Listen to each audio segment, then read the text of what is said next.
अगर आपके पास एक ऐसी सुपर पावर आ जाए जिससे कि आप समय को रोक सको, तब आप उस पावर का इस्तेमाल कैसे करेंगे? कुछ ऐसा ही होता है आज के हमारे हीरो के साथ।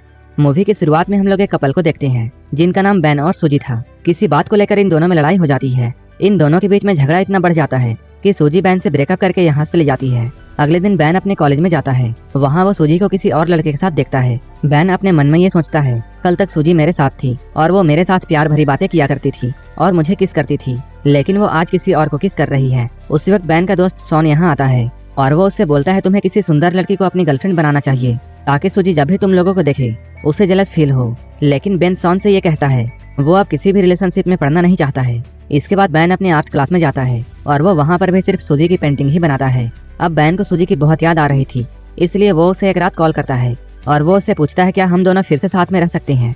लेकिन सूजी बेन को मना कर देती है और वो कहती है अब मैं किसी और के साथ हूँ। बेन अब बहुत ज्यादा उदास रहने लगता है और वो हमेशा अब सूजी के बारे में ही सोचता है। अब बेन को नींद भी नहीं आ रही थी। वो सोने की बहुत कोशिश करता है लेकिन सो नहीं पाता है, इसलिए वो अब अपना समय काटने के लिए बुक्स पढ़ता है या फिर टीवी देखता है।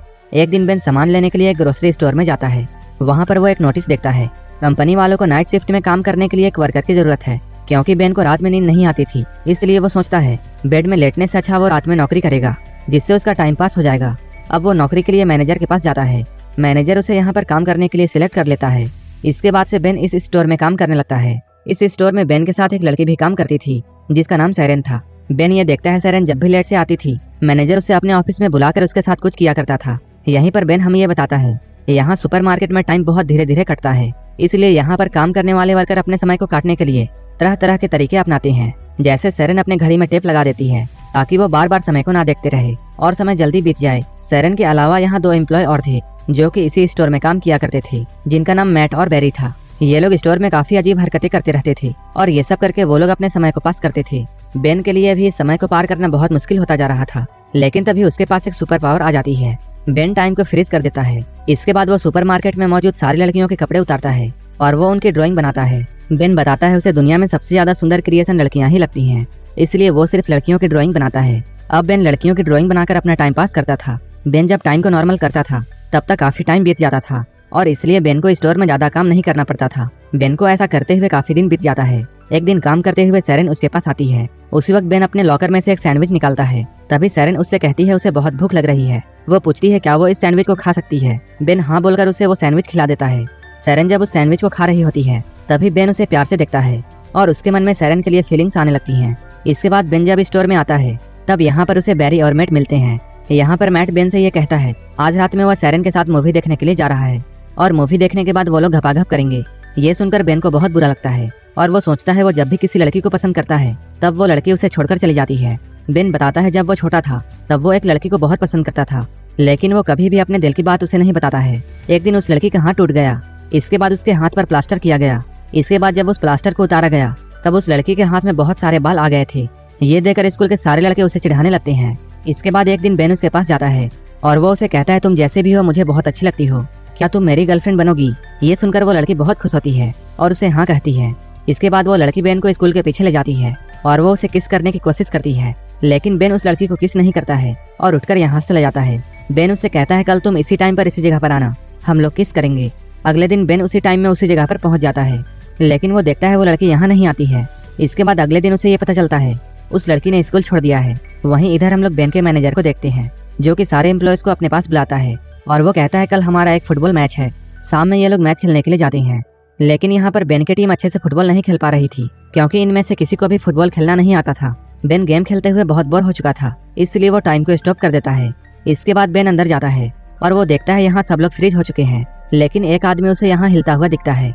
बेन जब उस आदमी के पास जाता है तब वो आदमी जल्दी से यहाँ से भाग जाता है। ये देखकर बेन को ये समझ में आता है ये सुपर पावर सिर्फ उसके पास नहीं है बल्कि और भी लोगों के पास है। इसके बाद बेन वापस ग्राउंड में आता है और वो टाइम को नॉर्मल कर देता है, लेकिन टाइम जैसे ही नॉर्मल होता है मैट फुटबॉल को जोर से मारता है और वो सीधा जाकर मैनेजर के नाक पर लगता है और उसके मुंह से खून निकलने लगता है। इसके बाद मैट मैनेजर को लेकर हॉस्पिटल में जाने लगता है और वो बेन से कहता है तुम सैरन को घर तक छोड़ देना, लेकिन घर जाने से पहले बेन सैरन को कॉफी शॉप ले जाता है। यहाँ पर बेन सैरन से ये पूछता है क्या तुम्हारे और मैट के बीच में कुछ चल रहा है। वो कहती है हम लोग बस अच्छे दोस्त हैं और इससे ज्यादा हमारे बीच कुछ भी नहीं है। इसके बाद सैरन बेन से ये पूछती है क्या तुम्हारी कोई गर्लफ्रेंड है। बेन कहता है मेरी एक गर्लफ्रेंड बहुत पहले थी, लेकिन अब वो नहीं है क्योंकि कुछ ही हफ्ते पहले मेरा ब्रेकअप उसके साथ हो चुका है। इसके बाद बेन सेरेन को उसके घर तक छोड़ने के लिए जाता है। अंदर जाने से पहले सेरेन बेन को किस करने की कोशिश करती है, लेकिन बेन यहाँ बहुत नर्वस होता है, इसलिए वो सेरेन के होठों के बजाय गाल पर किस कर देता है, जिसके बाद सेरेन मुस्कुराकर घर के अंदर चली जाती है। इसके बाद अगले दिन मैनेजर सभी को अपने कैबिन में बुलाता है और वो उन सभी से कहता है कुछ दिनों बाद मेरा बर्थडे है और मैं इस बार एक पार्टी करने वाला हूँ और तुम सभी लोगों को उस पार्टी में आना होगा। मैनेजर यहाँ पर बेन को कुछ पैसे देता है और वो उसे एक स्ट्रिपर का इंतजाम करने के लिए बोलता है।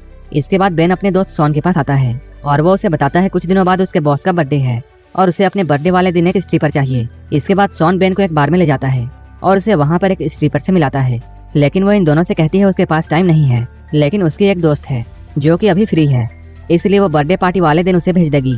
अगले दिन बेन फिर से स्टोर में टाइम को फ्रीज कर देता है, लेकिन इस बार वो सिर्फ सेरेन की पेंटिंग बनाता है। कुछ देर बाद सेरेन बेन के पास आती है और वो उसे पूछती है क्या तुम मेरे साथ मैनेजर की पार्टी में चलोगे। बेन उसे हाँ बोलता है, जिसके बाद सेरेन बेन को किस करती है। इसके बाद वो यहाँ से ले जाती है। अब सेरेन ने जब से बेन को किस किया था उसके बाद से ही उसे रात में बहुत ज्यादा नींद आती है। एक दिन बैरी और मेट बेन को कॉल करके उसके साथ प्रैंक करते हैं। मेट बेन को कहता है वो एक आर्ट गैलरी से बोल रहा है और उसे बेन की ड्राइंग बहुत ज्यादा पसंद है, इसलिए वो कल बेन से मिलना चाहता है। ये सुनकर बेन बहुत ज्यादा खुश होता है। इसके बाद वो सेरेन को लेने के लिए उसके घर पर जाता है और ये लोग यहाँ से पार्टी में जाते हैं। यहीं पर पार्टी में बेन को उसकी एक्स गर्लफ्रेंड सूजी भी मिलती है। बेन और सेरेन साथ में बहुत ज्यादा सुंदर लग रहे थे, इसलिए सूजी उन्हें देखकर जेलस फील करती है। थोड़ी देर बाद पार्टी में स्ट्रिपर आ जाती है। सॉन उसे देखकर पहचान जाता है, ये तो उसके बचपन की दोस्त है। इसके बाद सॉन उसे अपने साथ डेट पर चलने के लिए पूछता है। वो स्ट्रिपर उसे हाँ कर देती है। इधर मैनेजर सेरेन के पास आता है और वो उसे अपने साथ इंटीमेट होने के लिए कहता है, लेकिन सेरेन मैनेजर को मना कर देती है और उसे बहुत सारी गालियां देती है। दूसरी तरफ बेन जब वॉशरूम के लिए जाता है तभी उसे वहाँ पर सूजी मिलती है। सूजी उससे कहती है उससे बहुत बड़ी गलती हो गई है और वो फिर से बेन के साथ रिलेशनशिप में आना चाहती है। ये बोलकर सूजी बेन को किस करने लगती है, लेकिन बेन सूजी को खुद से दूर कर देता है और वो कहता है अब मैं सेरेन से प्यार करता हूँ। इधर सेरेन इन दोनों को देख रही होती है और उसने सूजी को बेन के साथ किस करते हुए देख लिया था, जिससे गुस्सा होकर वो यहाँ से जाने लगती है। ये देखकर बेन टाइम को फ्रीज कर देता है और वो सेरेन के पास आता है।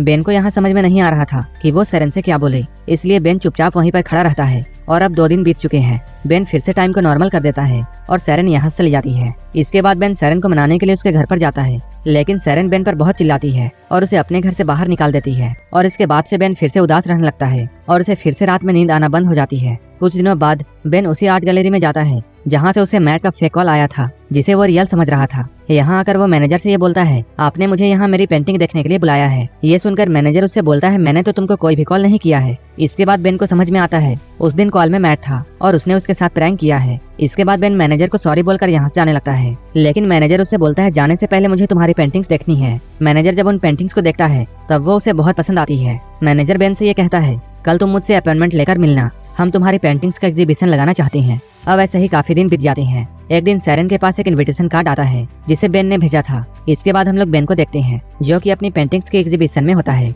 यहाँ पर एक अमेरिकन पेंटर भी होती है। वो बेन के पास आकर उसकी पेंटिंग्स की बहुत तारीफ करती है, जिसके बाद वो उसे कहती है तुम्हें अपना शो अमेरिका में भी करना चाहिए। तभी उसे याद आता है सेरेन को भी अमेरिका घूमने का बहुत शौक था। ये सोचकर वो उस पेंटर को हाँ कह देता है। तभी यहाँ पर सेरेन भी आ जाती है और वो एग्जीबिशन में अपनी पेंटिंग्स को देखकर बहुत खुश होती है। इसके बाद वो बेन के पास आती है। बेन उससे सॉरी कहता है, जिस पर सेरेन भी उसे माफ कर देती है। इसके बाद वो सेरेन से पूछता है क्या तुम मुझ पर ट्रस्ट करती हो। सेरेन कहती है हाँ बिल्कुल। इसके बाद वो सेरेन को अपनी आंख बंद करने के लिए कहता है। जैसे ही वो उसे किस करता है टाइम फ्रीज हो जाती है, लेकिन इस बार कुछ अजीब होता है क्योंकि इस बार सेरेन फ्रीज नहीं हुई थी और वो बेन के साथ बाहर आती है और ये लोग यहाँ किस करते हैं और यहीं पर ये मूवी खत्म हो जाती है।